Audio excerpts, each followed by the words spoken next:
ফের নদী ভাঙন আতঙ্ক ফিরে এলো মালদার মানিকচকের ভূতনিতে। ভূতনির উত্তর চণ্ডীপুরের কেশরপুরে শুরু হলো ভয়াবহ নদী ভাঙন।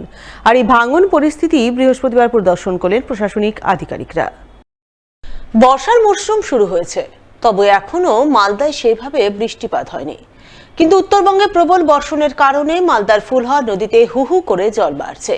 সেই জল মালদার মানিকচকের ভূতনির উত্তর চণ্ডীপুরের কেশরপুরে কোশি নদীর সঙ্গে মিশছে। ফলে গত কয়েকদিন ধরেই কোশি নদী দিয়ে হু হু করে জল বইছে। সেই জলের স্রোতে বুধবার থেকে ভূতনির কেশরপুরে শুরু হয়েছে ভয়াবহ নদী ভাঙন। ইতিমধ্যে সেই ভাঙনে কোশি নদী পাড়ের বিস্তীর্ণ এলাকা তলিয়ে গেছে নদীগর্ভে, যা দেখে আতঙ্কে শিউরে উঠেছেন এলাকাবাসী। বাসিন্দাদের অভিযোগ, দীর্ঘদিন ধরেই ওই এলাকায় নদী ভাঙন সমস্যা জিয়ে রয়েছে। কখনো গঙ্গা নদীতে, আবার কখনো কোশি নদীতে ভাঙন হচ্ছে। গঙ্গায় ভাঙন রোধের কাজও চলছে। এর মধ্যে কোশি নদীতে ভাঙন শুরু হওয়ায় তারা আতঙ্কে রয়েছেন। ভাঙন প্রতিরোধে কাজ হলেও কাজের কাজ কিছু হচ্ছে না। ভাঙন প্রতিরোধের নামে সরকারি টাকা লুটপাট হচ্ছে।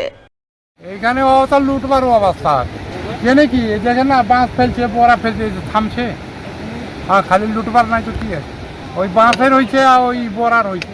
হ্যাঁ, কি করছে থামবার জন্য কি নদীকে নদীর অবস্থাটা কি রকম আছে এখন? নদীর অবস্থা দেখতে পাচ্ছেন কি রকম আছে। কাল থেকে বহুত ইমার্জেন্সি দেখা দিয়েছে, কাটছে, খুবই কাটছে। কতটা অংশ কেটেছে এখনো? এখন ওইখান থেকে কেটে চলে আসবে, ধরেন যে ওই ওই জলের কাছে। আমরা বলতে চাইছি একটা বোট ওইখানে দিয়ে দেন সরকারকে, বোটে থেমে দিই। বাকি এইসব বাঁশে থামবে না, এইসব বাঁশে থামবে।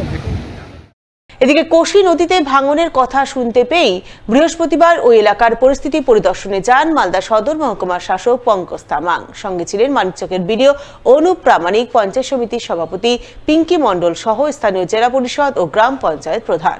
তাদের নিয়েই মহকুমা শাসক প্রথমে কেশরপুর এলাকায় গঙ্গা ভাঙন প্রতিরোধের কাজ পরিদর্শন করেন। এরপর তিনি কোশি নদীর ভাঙন পরিস্থিতি ঘুরে দেখেন। পরে তিনি সংবাদ মাধ্যমের মুখোমুখি হয়ে বলেন, বেসিক্যালি এখানে আমরা একটা ভিজিট কালকে আমরা খবর পেয়েছিলাম, আজকে সকালেও পেয়েছিলাম আমরা, যে এই ফুলার বা এই কোশির মিক্স নদী থেকে কিছু কিছু ফোর্সফুল জলের কারণে কিছু কিছু ভাঙন পড়ছে। তো ওইটা একটা দেখার, আর এই যে ইরিগেশন যেটা প্রকোপাইন যে এই কাজ করছে, এনভায়রনমেন্ট প্রোটেকশন কাজ করছে, ওইটা বেসিক্যালি দেখতে আসা যে কি মানে প্রোগ্রেস হয়েছে না হয়েছে। তো কাজ তো প্রোগ্রেসে আছেই। তো ডিউ টু হিউজ রেন, মানে নর্থ বেঙ্গলে তো আপনারা জানেন হিউজ একটা বৃষ্টির একটা হচ্ছে, তো ওই জলটা ফুলারে ঢুকে কোশি মিক্স হয়, এখানে একটা জলের একটা ফোর্স হয়েছে। তো ফোর্স ভালোই আছে, দেখছি ইরিগেশন দে আর ট্রাইং। তো দু একটা জায়গা আছে যেখানে আমরা ইন্ডিকেট করেছি ইরিগেশনকে, ওরা ওই কাজটা করবে বলেছে, ওইটা কাজটা অবশ্যই করতেই হবে। আর আমরা একটা মিটিং ইমিডিয়েটলি এই মিটিংটা রেখেছি ব্লকে, অল কনসার্ন যারা স্টেক হোল্ডার আছে, ইঞ্জিনিয়াররাও থাকবে, ইরিগেশন থাকবে, তখন আমরা আরও ডিটেলসে কী হয়েছে না হয়েছে আমরা। লজ্জাস্কর ঘটনা ঘটল মালদার মানিকচকের নাজিরপুর গ্রাম পঞ্চায়েত এলাকায়। নিজের কাকিমাকে ধর্ষণের অভিযোগ উঠল তৃণমূলের গ্রাম পঞ্চায়েত সদস্যের স্বামীর বিরুদ্ধে। ঘটনাটি ঘটেছে গত 18 তারিখ গভীর রাতে। জানা গেছে ওই দিন রাতে অভিযোগকারী মহিলার স্বামী বাড়িতে ছিলেন না, আমবাগানে পাহারা দিতে গিয়েছিলেন। এই সুযোগে মহিলার ভাইপো তথা তৃণমূলের স্থানীয় গ্রাম পঞ্চায়েত সদস্যের স্বামী তার বাড়িতে ঢুকে তাকে জোরপূর্বক ধর্ষণ করে বলে অভিযোগ। যদিও মহিলা লোকলজ্জার ভয়ে প্রথমে ধর্ষণের অভিযোগ চেপে যান। তিনি পরদিন মানিকচক থানায় তার উপর নির্যাতন, তাকে প্রাণনাশের চেষ্টার অভিযোগ করলেও তাতে ধর্ষণের উল্লেখ করেননি বলে জানা গেছে। তবে বৃহস্পতিবার সকালে তিনি নতুন করে মানিকচক থানায় ধর্ষণের অভিযোগ দায়ের করেন বলে খবর। আমার স্যার পরবের রাত্রে আমি ঘরের মধ্যে ঘুমিয়েছিলাম, আমার হাজব্যান্ড বাগানে ঘুমায়, যেহেতু ও সময় সময় বাগানে যায় ঘুমাতে। এবার যখন ঘুমিয়ে আছি, রাত্রি যখন 1টা বাজে, আমার জানলা ভাঙা আছে, জানলার পাল্লাটা ভাঙা আছে, ওটা দিয়ে এমন মনে হচ্ছে যে কেউ আমাকে ঘচা দিল। কিন্তু যখনই উঠে আমি দেখছি কেউ নাই। লাস্টে আমি জানলাটা আবার লাগিয়ে দিলাম। এসে যখন রাত্রি 1টা হয়, আমার বাথরুম পেয়েছে। আমি বাথরুম বেরানোর পথে যেই উঠানে নেমেছি, উনানের কাছ দিয়ে বেরিয়ে আমাকে আমার নিজস্ব ভাতিজা ও আমাকে ধরে নিয়ে চলে যায় কলপাড়ের কাছে। কলপাড়ের কাছে নিয়ে যাওয়ার পরে খুব আমি চেষ্টা করি নিজেকে বাঁচানোর জন্য, কিন্তু বাঁচাতে পারছি না। আমাকে আঁচড় মেরে ফেলে আবার আমি চেষ্টা করি উঠে আসার। আবার আমাকে আঁচড় মেরে ফেলে।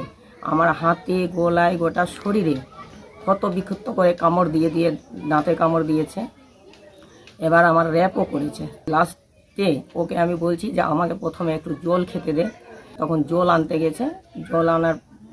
জল যখন আনতে গেছে তখন সুযোগ বুঝে আমি দৌড়ে পালাই, ঘরের হুড়কাটা লাগিয়ে নিই, দরজাটা বন্ধ করি। তখন ও পালিয়েছে। সকাল হতেই আমি গ্রামে কিন্তু সবাইকে দেখিয়েছি, নিজের শরীরের পুরো দাগটা দেখিয়েছি, শরীরের যা যা আমার ক্ষতি করেছে সব জানিয়েছি। কিন্তু হ্যাঁ, তখন আমি এটা বলিনি যে আমার রেপ হয়েছে, যেহেতু আমি জানি যে রেপের কথা যদি আমি বলি আমি মুখ দেখাতে পারবো না, বা হাজব্যান্ড হয়তো আমাকে নাও রাখতে পারে যে অন্য ছেলে ধর্ষণ করেছে। এই ভয়ে কিছুটা আমি গুপ্ত রেখেছিলাম। আমি কিন্তু কমপ্লেন করেছি থানায়। আমি বাগানে ঘুমিয়েছিলাম।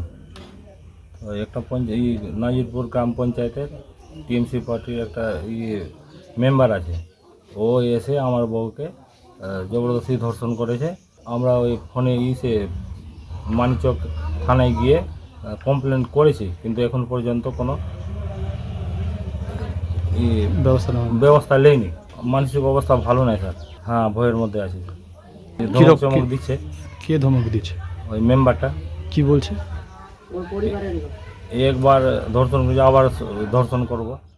ঘটনার নিন্দায় সরব হয়েছেন বিজেপির দক্ষিণ মালদার সাধারণ সম্পাদক গৌরচন্দ্র মণ্ডল। তিনি গোটা ঘটনায় তৃণমূলের কড়া সমালোচনা করেছেন এবং অভিযুক্তের বিরুদ্ধে কঠোর ব্যবস্থা গ্রহণের দাবি জানিয়েছেন। এই সরকারের নিত্যদিনের উন্নয়ন হয়ে দাঁড়িয়েছে ধর্ষণ আর খুন। টিভির পর্দা খুললেই কোথাও না ধর্ষণ, কোথাও খুন হয়েছে। আজকে নাজিরপুর গ্রাম পঞ্চায়েতের সদস্যার স্বামী তার নিজের কাকিমাকে ধর্ষণ করেছে। ধিক্কার জানাচ্ছি।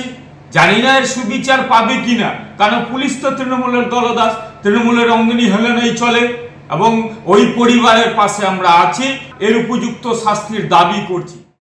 এই প্রসঙ্গে মানিকচক ব্লক তৃণমূলের সভাপতি মাহফুজ রহমানকে ধরা হলে তিনি বলেন, এই ধরনের আচরণ তৃণমূলের সংস্কৃতি নয়। তাই যে বা যারা এই ধরনের ঘটনা ঘটিয়ে থাকুক না কেন, প্রশাসন তার বিরুদ্ধে কড়া ব্যবস্থা নেবে।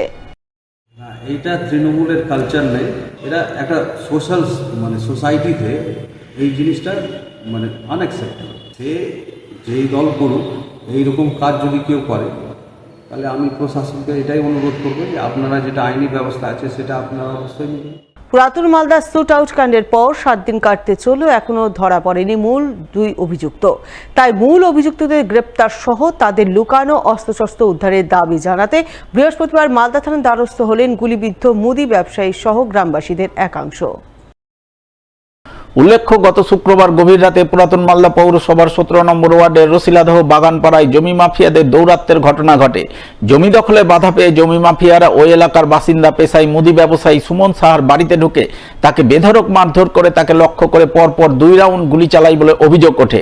দুষ্কৃতীদের ছোড়া একটি গুলি লাগে ব্যবসায়ী সুমন সাহার ডান উরুতে। এই ঘটনায় তার পরিবারের পক্ষ থেকে মালদা থানায় লিখিত অভিযোগ দায়ের করা হয়।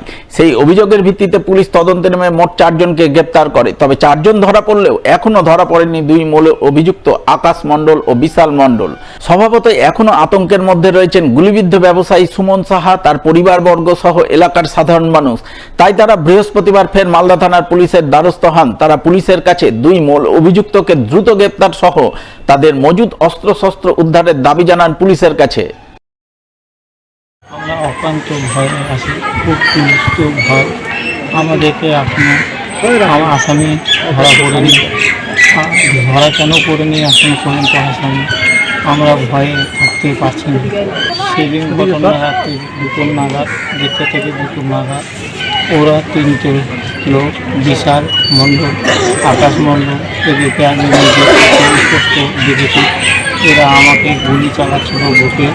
আমি কোনো রকম চেষ্টা করে আমার ডান পায়ে গুলি লাগা হয়, আমাকে অনেক মারধর করে। আকাশ মণ্ডল, বিশাল মণ্ডল, যারা এখানে দুর্ঘটনা করে, যা অস্ত্র সব ওর মামার বাড়িতে রাখে, রাবণ কর্মকারের বাড়িতে। তো আইসি সাহেব বলেছিল যে আমরা যাও, আমি ওর বাড়িতে ইনকোয়ারি করতে লোক পাঠাবো। এখন অবধি ওর বাড়িতে কোনো অ্যারেস্ট হয়নি বা ইনকোয়ারি করতেও পাঠায়নি। এই জন্য আমরা আবার থানাতে অভিযোগ জানানোর জন্য এসেছিলাম। তো আইসি সাহেবের সঙ্গে দেখা হয়নি বলে আমরা ঘুরে যাচ্ছি। আতঙ্ক প্রচণ্ড আতঙ্ক হয়েছে স্যার। গোটা গ্রামের লোক আমরা থাকতে পারছি না, সারা রাত জেগে পার করছি। পুলিশের গাড়িতে আমাদের যথেষ্ট ভরসা আছে, কিন্তু এখন প্রশাসন কী করছে সে তো বলতে পারছি না। এখনো যেহেতু আসামি ধরা পড়েনি, কী করে বলবো যে পুলিশ আমাদের সাহায্য করছে বা করছে না, তা তো বলতে পারছি না। এই প্রসঙ্গে পুরাতন মালদা পৌরসভার চেয়ারম্যান কার্তিক ঘোষ বলেন, শুট আউট কাণ্ডের পর রসিলাদহ বাগানপাড়ার বাসিন্দারা যথেষ্টই আতঙ্কের মধ্যে রয়েছেন। তারা নতুন করে হামলার আশঙ্কা করছেন। তাই তিনি সাধারণ মানুষের আতঙ্ক নিরসনে মূল অভিযুক্তদের গ্রেপ্তারের জন্য প্রশাসনের উপর চাপ সৃষ্টি করেছেন। প্রশাসন দ্রুত অভিযুক্তদের গ্রেপ্তারের আশ্বাস দিয়েছে। আমরা পুলিশ প্রশাসনকে চাপ দিয়েছি। মানুষ সদরঘাটে যে ঘটনাটা কয়েকদিন আগে ঘটেছিল, আমাদের সুমন সাহা মানে সমাজের বিশিষ্ট ব্যক্তি, কিছু সমাজ বিরোধীরা তাদেরকে গুলি করে দেওয়া হয়েছিল, সেই ছেলেটিকে গুলি করেছে। মানুষ এটাকে নিয়ে খুব আতঙ্কিত আছে। প্রশাসনের কাছে আমরা দরবার করেছি এবং প্রশাসনকে আমরা বলেছি যে অতি শীঘ্রই যিনি মূল আসামি তাদেরকে ধরতে হবে। কেন মানুষ এখানটায় মূল আসামি যতক্ষণ পর্যন্ত ধরা না পড়ছে, মানুষ ওখানটা আতঙ্কিত যে আবার মনে পুনরায় কোনো ঘটনা ঘটিয়ে দিতে পারে, এটা মানুষ আতঙ্কিত আছে। তো প্রশাসন আমাদেরকে আশ্বস্ত করেছে যে অতি শীঘ্রই আমরা মূল আসামিকে আমরা ধরবো, সেখানে থাকে। তো আমাদের বিশ্বাস আছে প্রশাসনের উপরে যে প্রশাসন খুব তাড়াতাড়ি মনে হয় এই আসামিকে ধরবে। তাহলে কি হবে, এলাকার যে শান্তি শৃঙ্খলা, সেই শান্তি শৃঙ্খলা ফিরে আসবে আমি মনে করি।